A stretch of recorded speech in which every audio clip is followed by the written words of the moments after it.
time na hindi naman force majeure, wala namang bagyo, lindol, whatever, wala namang pandemic. Hindi mo lang nasabi ko ng reason.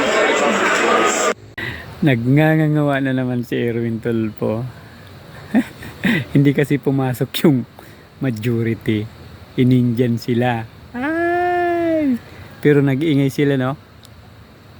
Ganyan ba yung taste ng sarili ninyong medicine? Ha? Pero nung kayo, wala namang lindol, nag-walk out kayo sa Senado. Hindi mo yan naisip, Mr. Erwin Tulfo? Pag kayo, okay lang. Pag yung majority, ang daming yung sinasabi, ang daming yung problema. Na pagkahalata tuloy kayo, na ginigipit nyo lang yung majority kasi ayaw nyong maituloy yung investigation sa flood control. Takot ba yan? Ha? Baka madama yung pangalan? Nako!